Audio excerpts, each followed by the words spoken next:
안녕하세요. 저는 8살 초딩 키우고 있는 워킹맘이고요. 얼마 전 10번째 결혼 기념일을 맞았네요. 남편과 정답게 케이크에 초를 끄며 아이의 축하를 받으니 새삼 저희 결혼식이 생각났어요. 인생에 있어서 다신 없을 최고의 행사가 저에게는 최악의 잔치였었죠. 바로 시어머니 때문입니다. 결과적으로 결혼식 당일날 시어머니와 연을 끊어서 아이가 8살이 된 지금까지도 전혀 왕래 않고 있습니다. 사실 남편에게 계속 연락을 하시지만 남편이 받고 있지 않고 있다는 게 맞네요. 사실 이 글을 쓰는 이유는 아이도 많이 컸고 친할머니에 대한 궁금함이 있는 것 같은데 이제 연락을 슬슬 해야 하나 그런 생각이 들어서예요. 머리로는 굳이 그럴 필요 없다는 생각이 들지만 이게 정말 현명한 건가 싶기도 하고 그래서 많은 분들이 보시는 이 게시판에 글을 써서 고견을 좀 구하고 싶습니다.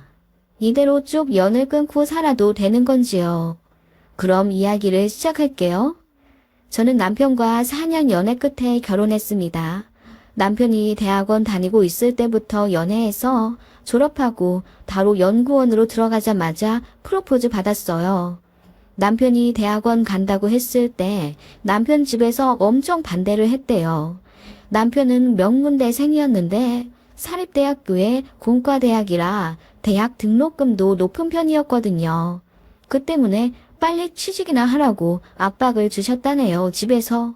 솔직히 말해서 집에서 등록금이나 몇 번 대주셨으면 그런 말씀 하시는 거 이해해 볼 수는 있겠어요. 그런데 남편 말로는 집에서 딱 입학금만 내주시고 그 다음부터는 철저하게 혼자 벌어 공부하라고 하시며 용돈도 10원 한 장 주지 않으셨다네요. 남편 혼자 알바하고 악착같이 공부해 기숙사 들어가고 장학금도 받아가면서 대학 4년 다녔다더군요. 너무 힘들어서 코피도 자주 쏟았다고. 그런데 빨리 취직해서 부모님 용돈들을 생각 안 한다고 남편에게만 그렇게 구박을 하셨답니다. 남편은 장남인데 둘째 아들에겐 안 그러셨대요. 오직 남편에게만 그렇게 빼먹을 거 더 없나 구박하시고 남편은 진로에 관해 다 생각이 있었기에 대학원 입학을 강행했고 알바 2개 하면서 열심히 공부했었어요. 그때 제가 남편을 만난 거였죠. 어찌나 성실하고 순수하던지 그런 모습에 반해 사귀게 되었고 4년 사귀는 동안 남편은 본인대로 바쁘면서 저한테 단 한 번도 소홀하게 굴어 서운하게 만든 적이 없습니다. 그런 모습들을 좋게 보아 남편 프로포즈에 오케이 했고 저희 부모님 역시 남편을 아주 마음에 들어 하셨어요. 게다가 대기업 연구원이었으니 경제적으로도 문제될 것 없었죠. 다만 마음 한구석에 걸리는 것이 하나 있다면 그것은 바로 시어머니 될 뿐이었습니다. 돈. 어머님은 너무나 돈돈거리는 사람이었어요. 연애 때 있었던 일을 하나 얘기해보자면요. 남편이 대학원 다니면서 과외 알바도 하고 모 회사에서 자료 봐주고 수정해주는 타임제 근무도 했었어요. 그래서 대학원생이었지만 한 달에 200만 원 가량 이미 벌고 있었습니다. 남편은 일찌감치 독립해서 살았지만 다달이 시댁에 돈도 들이고 있었다더군요. 어머님이 강력하게 주장해서 한 달에 100만 원씩 보내고 있었다더군요. 키워준 값 운운하시면서요. 지금 생각하면 아니 제대로 취직도 못한 상태인데 그런 아들에게 다달이 100만 원이라뇨. 워낙 입김이 세신 분이기도 하고 괜히 싫은지 냈다가는 학교까지 찾아와 고성 지르실 뿐이라면서 남편은 묵묵히 돈을 보내더라고요. 남편 입장은 이랬어요. 나는 키워주신 부모님한테 감사하지만 어릴 때부터 워낙 독립적으로 자랐어. 고등학교 때부터 거의 용돈 못 받고 살았다면 말 다 한 거지. 우리 어머니가 아버지 때문에 많이 고생하셨고 어머니 덕분에 다 쓰러져가는 집에서 32평 아파트로 이사간 것도 맞지만 그건 어디까지나 엄마 욕심이었고 내 입에 들어가는 쌀밥 한 숟가락 아까워하시는 분이었어. 나도 그런 것들이 다 가슴에 사무치거든. 집에서 다달이 100만 원 보내달라고 하시는 것도 정말 사정이 어려워서가 아니라는 것쯤은 알고 있어. 결혼하고 나면 나도 가정을 꾸리게 되는 건데 절대로 다달이 100만 원이나 보내드릴 순 없어. 그렇게 하기 싫어서 지금 돌이 다 하는 거야. 돈 문제는 확실히 짚고 넘어가야 너도 나를 믿고 결혼할 수 있겠지. 이건 약속할게. 내가 밑빠진 독이 아니라는 걸 너와 살면서 꼭 증명해 보일게. 남편은 그렇게 저에게 믿음을 주어가며 저와 결혼하고 싶어 했어요. 저는 당시 너무 많이 어렸기 때문에 어머님의 그런 모습이 크게 심각하게 와닿진 않았는데 사실 알고 저희 엄마가 많이 걱정하시더라고요. 시집도 안 했는데 벌써부터 그렇게 아들한테 다달이 돈을 받아가신다냐. 어린 아들 공부하랴 알바하랴 얼마나 힘들 텐데 더 얹어주질 못할 망정 그걸 뺏어가? 나중에 결혼하면 꽤나 골치 아프겠다. 난 성환이 너무 성실하고 착해서 마음에 쏙 들지만 시댁이 그런 사람들이면 두 팔 벌려 환영은 못해. 어느 딸 부모가 그런 집에 시집 보내는 걸 좋아하겠니? 엄마는 그렇게 근심어린 의견을 내비치시곤 했죠. 그래도 남편이 워낙 성실하고 착한 걸 아시니 사람 자체는 굉장히 마음에 들어 하셨습니다. 결혼 전에도 저희 집에 자주 식사하러 가곤 했는데 그때 저 빼고 어머님의 금전적인 요구에 관해 남편이랑 둘이 이야기를 자주 하셨던 모양이에요. 그때마다 남편이 본인 입장 정확하게 어필해서 결국 결혼 승낙 받았습니다. 그렇게 남편이 연구원 합격하고 프로포즈 받은 이후 저도 처음 남편네 집에 인사를 가게 되었어요. 그날 역시 잊을 수가 없네요. 시어머니는 처음부터 저를 탐탁지 않아 하셨습니다. 우리 아들이 무려 대기업 연구원인데 신부가 너무 평범한 거 아니야? 한 달에 얼마나 벌어? 이게 어머님 첫 마디였죠. 당황을 넘어서 화가 난 남편이 좀처럼 본 적 없이 버럭 큰 소리를 내며 엄마는 며느리 될 사람한테 대뜸 돈 얘기부터 먼저 하고 싶어요. 아무리 그래도 이름 정도는 먼저 물어보셔야죠. 이름이야? 결혼식장에서 안내판 보면 되는 거고 결혼은 현실이야. 돈 없으면 행복은 창문 밖으로 날아난다. 내가 부족한 네 아빠 몫까지 다 해내느라 얼마나 고생했는지 알잖니? 어머님의 말씀에 구석에서 아무 말 없으시던 시아버님이 헛기침을 하시며 얼굴이 벌개지셨죠. 민망해 하시면서도 한 소리 못 하시는 걸 보니 괜히 마음이 좀 그렇더라고요. 어머님은 정말 대단하셨습니다. 요즘은 남자나 여자나 같이 벌어야 해. 집값이 얼만데야. 우리 아들은 대기업 다니면서 돈도 많이 벌고 성과금? 그것도 1년에 몇 천씩이나 받아온다는데 넌 연봉이 얼마나 되냐? 결혼해서 애 낳아도 악착같이 일은 다녀야 한다? 엄마, 그건 우리가 알아서 해. 이런 말씀 하실 거면 괜히 인사 와서 안 봐도 내 모습만 보인 것 같네. 남편이 화를 내며 제 손목을 잡고 일어서려 하자 그제야 어머님이 아차 싶어 하며 알았다 알았어. 밥이라도 먹고 가. 내 아무 소리 안 할 테니까. 하시며 부엌으로 이끄시던 어머님이었습니다. 그렇게 식탁에 갔는데 세상에나 며느리 될 사람이 인사 온다는데 상차림이 꽤나 간소하더군요. 콩나물국에 멸치, 콩자반, 계란 후라이가 다였습니다. 엄마, 아니 이게 그러니까 내가 식당 가자고 했잖아요. 식당 가서 돈 네가 낼 거잖니? 네 돈이 내 돈인데 뭘 밖에다 쓰고 앉아있어. 그래, 며느리면 우리 가족 될 사람이니까 평소처럼 먹어야지. 상다리 휘어지게 차려봤자 뭐 있다니. 어머님은 그렇게 대충 휘휘 손으로 저어가며 분위기를 진정시키더니 앉아서 밥 먹자고 하시더군요. 남편이 제 표정을 살피더니 귓속말로 대충 먹고 빨리 나가자고 하더군요. 솔직히 말하면 기분 나빴습니다. 저희 어머니는 예비신랑 인사 온다고 거의 3일 전부터 시장도 다니시고 직접 어디 전화도 걸어가며 좋은 식재료 공수해 오고 그러셨거든요. 그래서 소갈비에 쇠고기 묵고개 정말 상다리 휘어지게 저녁상 차려주셨고 남편 좋아한다는 크림 파스타까지 인터넷으로 레시피 공부해가며 내어주셨거든요. 제가 머쓱해하며 한술 뜨자 어머님이 큰소리 치시며 옆집이 콩나물을 많이 키웠다고 한 바가지 준 거야. 집에서 키운 거라 좀 질기긴 한데 그래도 먹을만해. 다 먹고 가. 괜히 남기면 음식물 쓰레기 나온다. 요즘은 음식물 쓰레기 버리는 것도 전부 돈인 거 알지? 엄마, 제발 그런 소리 좀 그만하세요. 뭐 어때서 그래? 어차피 가족들 사이인데. 어머님은 그렇게 말씀하시며 우악스럽게 밥을 크게 한술 떠서 입에 넣으시곤 미처 씹기도 전에 또 말씀하시더군요. 연봉이 얼마인지는 절대 말 안 해주는구나. 그래 뭐 평범하다고 들었으니 3천 원짜리겠지. 그 빚은 내가 결혼 못 시켜. 좌우지간 남편 믿고 결혼하자마자 관두는 그런 멍청한 짓은 하지 마라. 나는 그거면 된다. 며느리 노릇 그런 거 필요 없어. 안부 전화 이런 거 안 해도 되고 명절에 일찍 와서 앞치마 두르고 전 부치고 고기 굽고 그런 거 안 해도 된다. 그냥 둘이 부지런히 벌어서 우리 집에 다달이 100만 원씩만 줘. 나는 그거면 돼. 그 말씀에 남편이 불같이 화를 내며 결국 제 손을 잡고 일어나는 바람에 엉망진창이 되었던 첫 인사였습니다. 남편은 차 안에서 눈물까지 흘리더군요. 본인 어머니가 너무 창피하다고요. 우리 엄마는 왜 이렇게 돈에 환장하셨을까? 정말 지긋지긋해.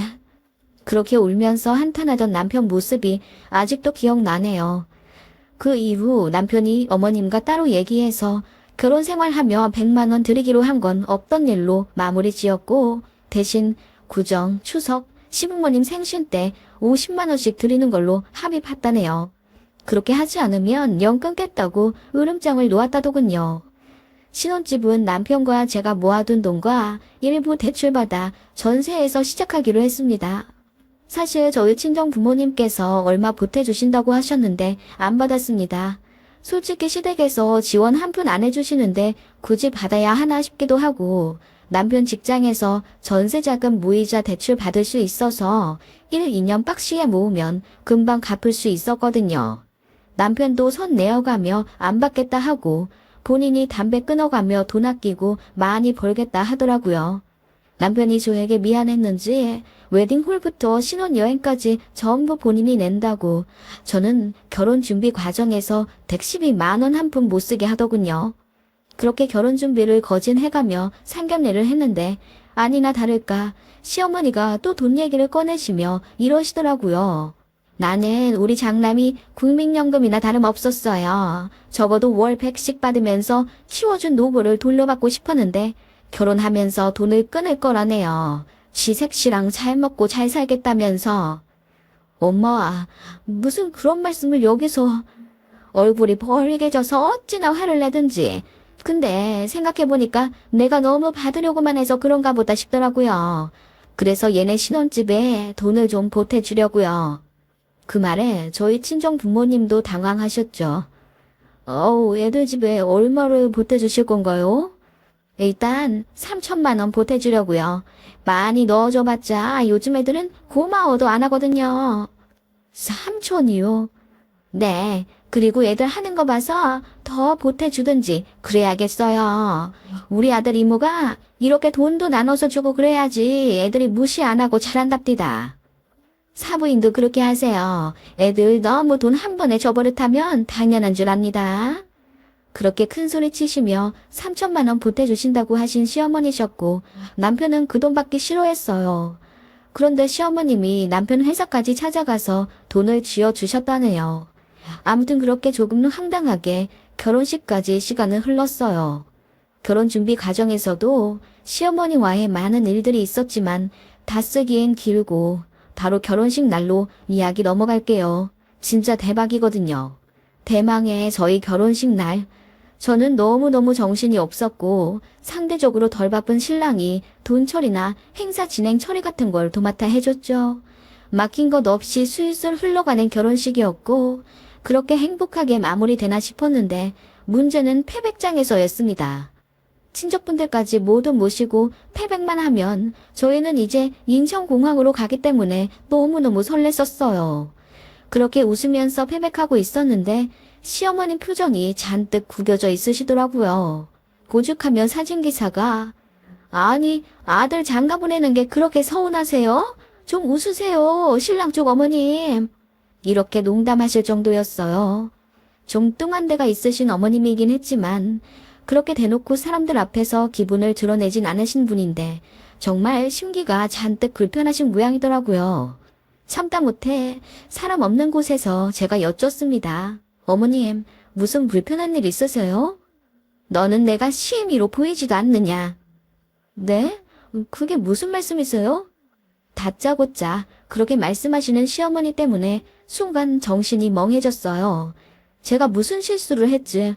아무리 곰곰이 생각해도 기억나는 게 없었어요. 그런데 어머님이 하시는 말씀에 너무 놀랐습니다. 아니, 밥은 제대로 먹었는지 궁금해하지도 않냐 이 말이야. 네? 아니 제가 아까 식사 잘 하셨냐고 여쭤봤는데요 어머님. 그래, 잘 못했다. 아니, 혼주석에 니네 친척들이 왜 앉아있어? 내가 밥 먹을 곳은 없더라. 아, 그러셨어요? 자리가 너무 없어서 그랬나 봐요. 여기 직원들이 혼주석은 꼭 비워놔야 하는데 차질이 있었나 봐요. 그래서 어디서 드셨어요? 안 먹었다.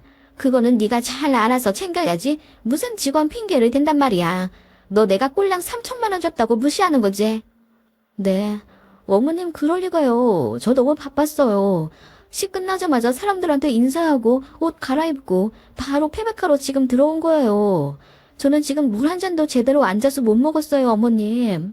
그리고 아까 연회장에서 인사 다닐 때 보니까 어머님 혼주석에 앉아서 식사하시는 것 같던데요. 그러고 나서 잠깐 자리 비운 사이에 바로 자리 뺏겼다고. 네? 아니 어머님 무슨 말씀인지 잘 모르겠어요. 시어머니는 그렇게 혼주석에 집착하시며 계속 저에게 시어머니 대접을 제대로 못 받았다고 우기시더라고요. 다른 사람들 말 들어보니 처음에 앉아 계셨는데 잠깐 자리 비운 사이에 도우미들이 그릇을 치웠고 그 자리가 빈자리인 줄 알았던 저희 쪽 친척분들이 그 자리에 앉으셨다더군요. 어머님은 자리를 완전히 비운 게 아니라 잠깐 커피 드시러 가셨던 거고요. 아니 그냥 그럴 수도 있는 것 아닌가요? 그게 그렇게 화를 내실 일인지 저는 당최 이해가 안 가더라고요. 어머님은 제가 이해를 못하자 더욱 언성이 높아지셨고 그 바람에 패백장에 있던 모든 친척분들과 저희 친정 부모님까지 오셨습니다. 일이 커진 거죠. 남편이 서둘러 어머님을 진정시키려 했지만 어머님 흥분은 좀처럼 가라앉지 않았어요. 이렇게 벌써 며느리한테 무시받으면 저는 어째요? 아니 어떻게 며느리가 이래요? 시애미가 나중에 밥도 제대로 못 먹어도 나 몰라라 할 며느리네 이거 아주. 어머님 정말 왜 이러세요? 다 오해시라고 제가 말씀드렸잖아요. 아니 그래요 사부인. 얘기 들어보니까 그냥 오해하신 거던데 여기 패백받는 데서 이러시면. 저희 친정 부모님까지 난색을 표하며 시어머니에게 뭐라고 하자 더욱 울분에 폭발하시며 내가 이러려고 돈 준 줄 알아? 니들 이렇게 부모 대접 안 해줄 거면 돈 다시 내놔 하시더라고요. 남편이 벙쪄서 무슨 돈을 말하는 거냐고 하니 시어머니가 니들 신혼집에 보태라고 준 돈 말이야. 이럴 줄 알았어. 돈만 홀라당 받고 입 싹 탔는다 이거지? 응? 그럴 거면 나도 안 준다.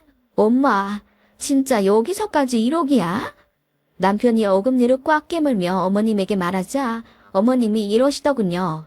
그래? 그럴 거다. 아이고 아까워. 당장 내놓고 신혼여행 가.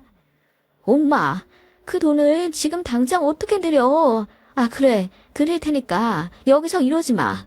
엄마 제발, 내 결혼식 날이잖아. 남편이 애원하다시피 하자 시어머니가 제 얼굴을 보며 지금 없으면 신부 쪽 축의금에서라도 빼서 그 돈 다시 내놔. 엄마? 아니, 사부인 뭐라고 하셨어요? 우리 축의금까지 달라고요. 듣자 하니 너무하시네. 이게 지금 말이 되는 행동이라고 생각하세요? 저희 엄마까지 화가 나서 언성을 높이자 순식간에 패백장이 아수라장이 되었고 저희 친정아빠와 시아버지가 부랴부랴 다른 친척들을 밖으로 내보냈습니다.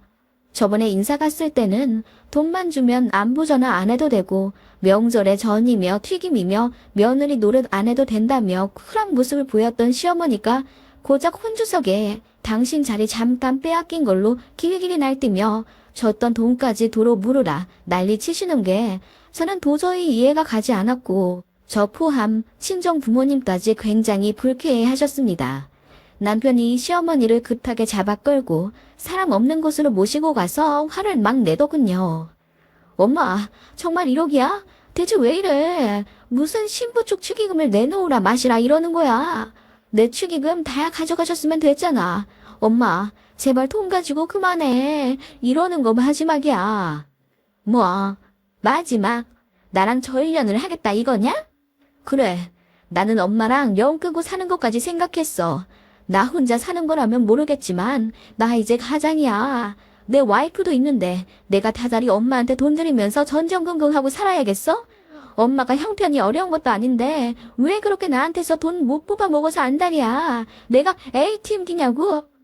이게, 지 키워준 엄마한테 은혜도 모르고, 내가 엄마 이럴 줄 알고 그 3천만 원에서 1원 한 장 안 쓰고 고이 모셔놨어. 다시 되돌려주려고. 내가 엄마를 모를 줄 알아? 패백만 하고 나서 바로 보내드릴 테니까 엄마 나가요.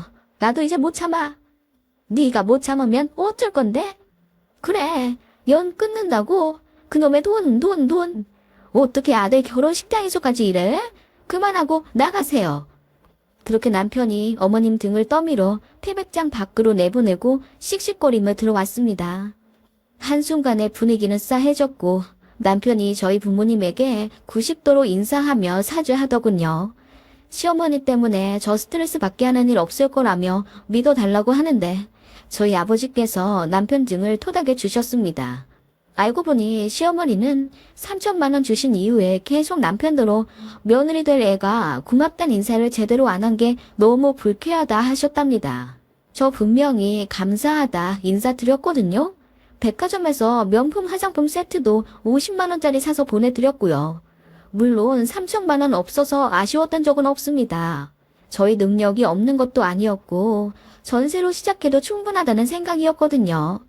그래도 그렇게 주셨으니 감사의 도리는 드렸다고 생각했는데 어머님이 억지로 쥐어주셔놓고 제가 굽신굽신 거리지 않았다는 것에 혼자 화가 나서 분에 못 이겨 내내 언짢아 하시다가 말도 안 되는 트집 잡아서 그런 억지를 부리신 거죠.